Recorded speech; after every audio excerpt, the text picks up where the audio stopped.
রাজধানীর বুকে আবারও রাজপথে নেমে দুঃসাহস দেখালো কার্যক্রম নিষিদ্ধ আওয়ামী লীগ। আসসালামু আলাইকুম দর্শক, নতুন এক নিউজে আপনাকে স্বাগতম। কিভাবে আওয়ামী লীগ পুনরায় বাংলাদেশে রাজনৈতিক স্থাপন করবে এবং আগামী নির্বাচনে অংশগ্রহণ করবে, আওয়ামী লীগের কোন কোন নেতাকর্মীরা এর পিছনে রয়েছে, বিস্তারিত দেখতে থাকুন। তিনজন গুরুত্বপূর্ণ ব্যক্তিকে প্রভাবিত করেছিল মার্কিন ডিপ স্টেট। সেই সঙ্গে তাদের এমনভাবে পরিচালিত করেছিল যাতে তাদের কর্মকাণ্ড আওয়ামী লীগ সরকারের স্বার্থের বিরুদ্ধে যায়।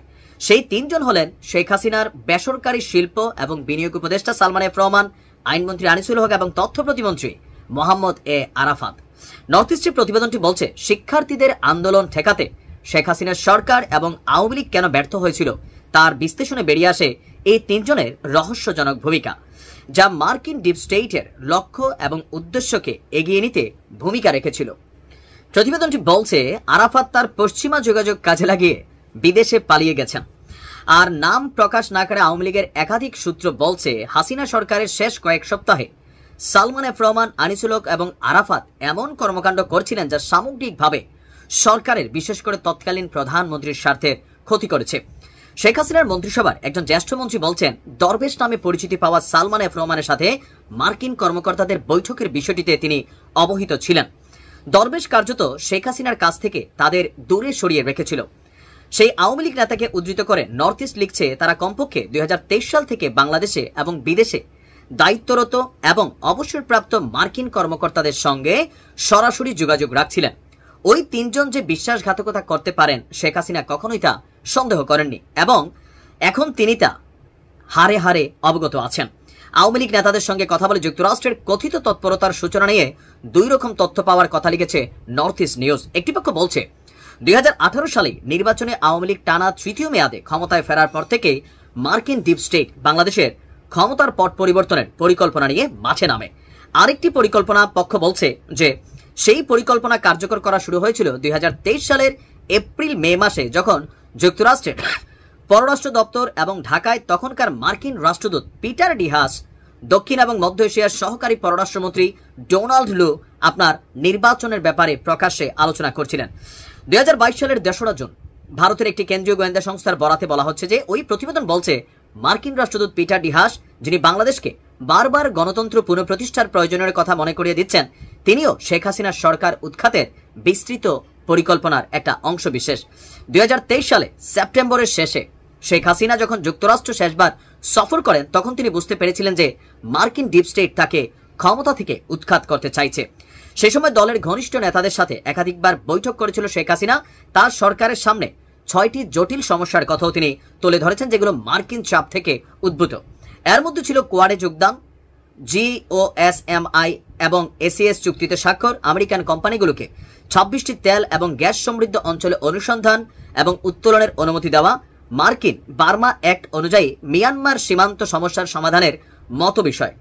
এখানে নানান তথ্য আসছে যে দরবেশ আওয়ামী লীগের শীর্ষস্থানে উঠে এসে কার্যত উপপ্রধানমন্ত্রীর ভূমিকায় অবতীর্ণ হয়েছিলেন এবং শেখ হাসিনার প্রতি কড়া নজর রাখছিলেন যে কার সাথে তিনি কথা বলেন, কোথায় তিনি কি করেন।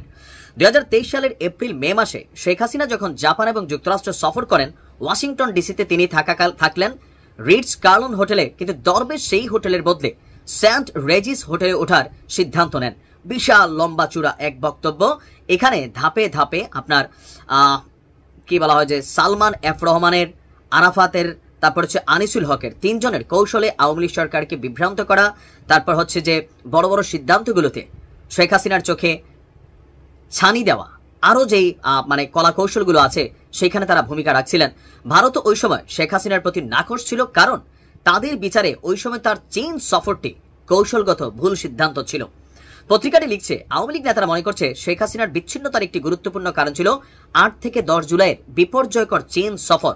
নির্ধারিত তারিখের একদিন আগেই তার দেশে ফেরা একটা ইঙ্গিত দিচ্ছিল যে চীন সফরে খুব বেশি কাজে দেয়নি এবং ভারতীয় বিষয়গুলোকে পজিটিভ নিচ্ছিল না শেখ হাসিনার চীনের প্রতি ঘনিষ্ঠতা। তো সব মিলিয়ে এই 3 কালপ্রিটের নামে এই মুহূর্তে আলোচনায়। এখন এই প্রতিবেদন যারা করেছে তারা ভালো জানে, আওয়ামী লীগ ভালো জানে, শেখ হাসিনা ভালো জানে যে এই 3 ব্যক্তি তাকে কতটা প্রভাবিত করেছিল। এদিকে আরও এক নিউজে জানতে পারবেন স্বরাষ্ট্র উপদেষ্টার পদত্যাগের দাবিতে গণ অধিকার পরিষদের সড়ক অবরোধ। নুরুল হক সহ নেতাকর্মীদের উপর হামলাকারীদের বিচার, স্বরাষ্ট্র উপদেষ্টার পদত্যাগ, জাতীয় পার্টি সহ 14 দলের রাজনীতি নিষিদ্ধ করার দাবিতে বিক্ষোভ মিছিল ও সড়ক অবরোধ করেছে গণ অধিকার পরিষদের নেতাকর্মীরা। আজ বুধবার বিকেল 4:30টায় বিজয়নগরে কেন্দ্রীয় কার্যালয়ের সামনে বিক্ষোভ মিছিল শেষে 1 ঘন্টার বেশি সময় ধরে পল্টন মোড় অবরোধ করে রাখে তারা। কর্মসূচিতে গণ অধিকার পরিষদের সাধারণ সম্পাদক রাশিদ খান বলেন, নুরুল হক নূর সহ নেতাকর্মীদের উপর হামলার বিচার অবশ্যই হতে হবে। এই হামলার শুধু নুরুল হক নূরের উপর হামলা নয়, এটা গণ অভ্যন্তরের উপর হামলা। সুতরাং হামলার দায় নিয়ে স্বরাষ্ট্র উপদেষ্টাকে পদত্যাগ করতে হবে। আওয়ামী লীগ ও জাতীয় পার্টিকে ভারতের দল আখ্যা দিয়ে রাশিদ খান বলেন, আপা শেখ হাসিনা মতো জাপাকেও ভারতে পাঠাতে হবে। হাসানুল হক ইনু গ্রেপ্তার হলে GM কাদের সহ গ্রেপ্তার হয় না। জাতীয় পার্টিকে নিষিদ্ধের দাবি জানিয়ে গণ অধিকার পরিষদের সাধারণ সম্পাদক বলেন, এবার কিন্তু জাতীয় পার্টি বিরোধী দল বানানোর কোনো সুযোগ নেই। আওয়ামী লীগ ফ্যাসিস্ট হিসাবে নিষিদ্ধ হয়েছে, জাতীয় পার্টি ও 14 দলকেও নিষিদ্ধ করতে হবে। এতক্ষণ আমাদের সাথে থাকার জন্য ধন্যবাদ। পরবর্তী সংবাদ পেতে আমাদের সাথেই থাকুন।